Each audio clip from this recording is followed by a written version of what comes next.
When we came back to London, when I was, my mother decided the war wasn't going to do anything in London, we'd come back.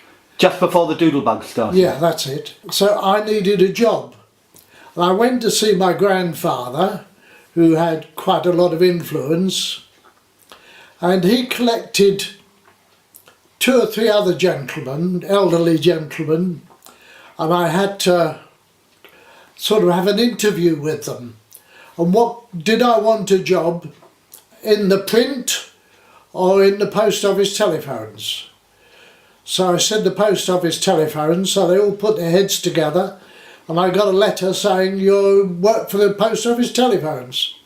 Presumably that meant that the post office telephones had a big Freemasonry component in it.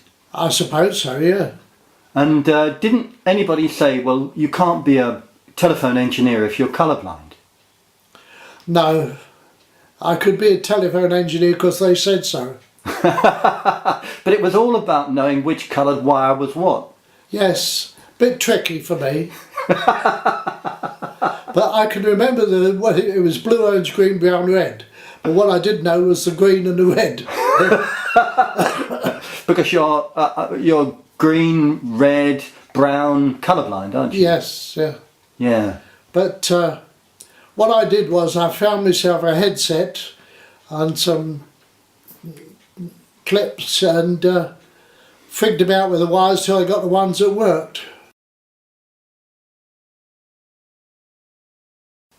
It was a row of buildings in the West End which were taken over by the Ministry of Supply mainly, but down at the end was Carlton Gardens, which was the headquarters of the Free French. Why were you going there then? To fit them with special telephones which were supposed to be untappable. What were those telephones called? Federal. They were called Federal. Why were they called Federal telephones? Because it was, in those days, all telephones were connected to a particular exchange.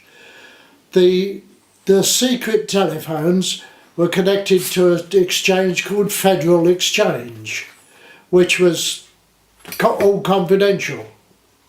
Uh-huh. And were they confidential? No, I could tap them. So why did they have confidential telephones that just a junior post office engineer could tap? I didn't tell them.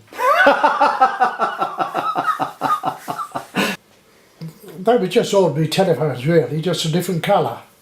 You had to be somebody special to have a Federal telephone on your desk. You weren't just anybody. And did that make the sort of people in the Ministry of Supply and the Free French, did that make them feel important? Oh yes, only the top brass had them. And did you used to go down there very often? Did it keep you busy? Yes, almost every day.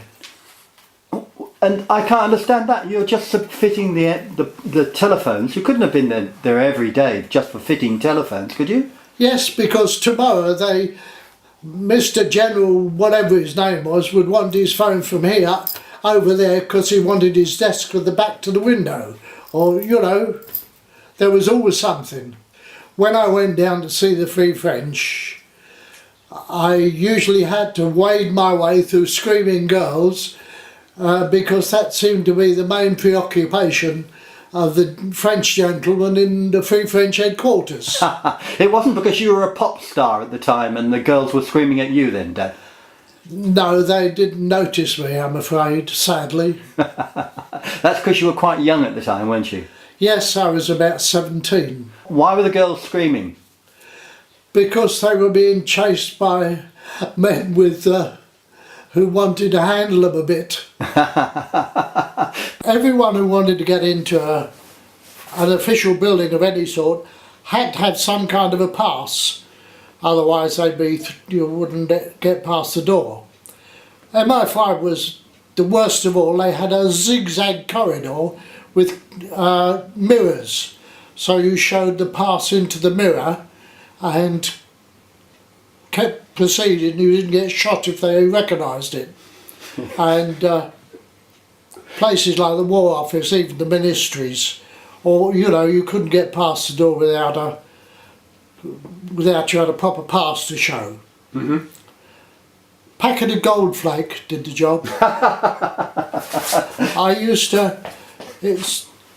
was unmarried then, and sometimes I didn't get home, so I'd be going to work wearing my best suit, and so I used to keep a packet of Goldflake in there, and I'd walk through, wave the packet of Goldflake at them. Always got in anywhere with that. I might explain. A Goldflake was a cigarette that they used to sell at that stage, and it had a very bright, shiny little badge on the front. Sort of yellow, yeah. And but you were a pipe smoker, weren't you? Yes, but I kept those because they were handy for getting in places. Why didn't you keep your pass? You'd have found that much more useful. Yeah, well, my pass would be in my working clothes. You see, and I'd go straight to work from wherever I'd been, and I wouldn't have my working clothes and I wouldn't have my pass.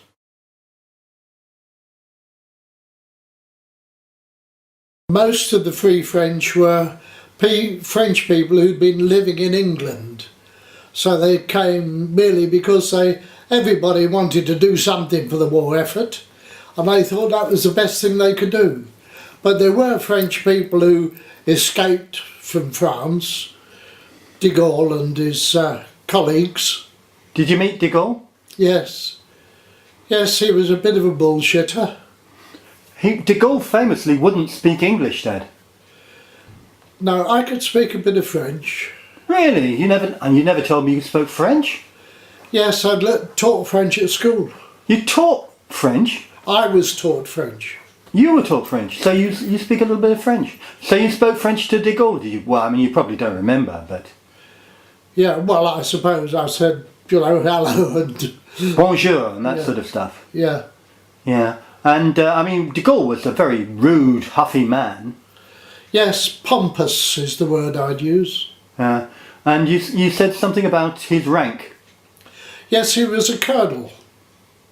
He was actually a colonel in a school training French officers. In the first instant, he didn't appear. It was all the French escapees come into the French embassy and more or less taken it over. And then one day de Gaulle appeared and became, everyone said, oh, he's this bloody colonel, used to run a school, and now he reckons he's a general, but I don't think it was unusual. They nearly all promoted themselves. There was an officer, I think he was a colonel, but could have been a major. He was a major, and he was apparently. I met him. Worked in his office, sort of thing. He apparently was sending information back to Vichy France, and so they shot him and buried him on Clapham Common. How do you know it was Clapham Common they buried him on? Because they told me. Why did they tell you? Because I asked him what's happened to him. I just put a telephone in for him. Oh, he was telling he was communicating with Vichy France, so we buried him on Clapham Common. Yeah. Now that you're saying Vichy France because I've said Vichy France, aren't you? Yes, yeah. Yeah. And do you think the police would ever have found out about that? I think they may well have known, I don't know, because the police in London were actually the police from Norfolk and Suffolk and all the rest of it, because most of the London police had been called up because they were better trained to do certain jobs. Well, how come you as a post office engineer couldn't get called up because you were in a reserved occupation, but a metropolitan police officer wasn't a reserved occupation? I think a great many post office engineers got called up, but they took a fancy to me. I tried to volunteer, they sent a copper to bring me back. Yeah. I think I must have excuse me, there was a lot of new equipment coming in as I started, and I think I got familiar with it before most other people. Well, I know I did, because they had a research centre, and they sent me down there to explain to them how things worked, which seemed a bit strange, but there you go. Yeah. And this incident, you don't think the Metropolitan Police would have known about it because they were too busy sort of trying to find out how to get to Leicester Square? Yes, you could tell. I mean, they still had their badges on for being in Norfolk or wherever. And I've been asked the way by a copper who got lost and didn't know his way back to the police station. So, but there were some people some authorities who did know about the French burying this person on Clapham Common, weren't there? MI5 knew. And what did MI5 think about it?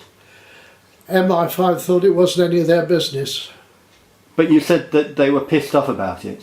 Yes, yeah, they would soon have shot him themselves, I think. Why didn't they want the French to shoot him? Well, they didn't like other people running about with guns. They were the ones who had the guns. And how do you know that MI5 were pissed off about the Because I worked for MI5. Yeah, I worked with MI5. You only changed the telephones. You didn't actually get involved in any operations. Oh no, I wasn't involved in anything. Well, not. Did they ask you about the Free French then? Yes. I mean, the thing was, I suppose I was nosy, and I used to talk to all the different people, and they got very worried about. For example, I wasn't allowed to join the forces, I think, because if I got captured, I would have been able to identify all the spies. Because I knew all the people in MI5 who used to pop over to France or Germany or wherever. You see, you just worked there, you got to know, didn't you?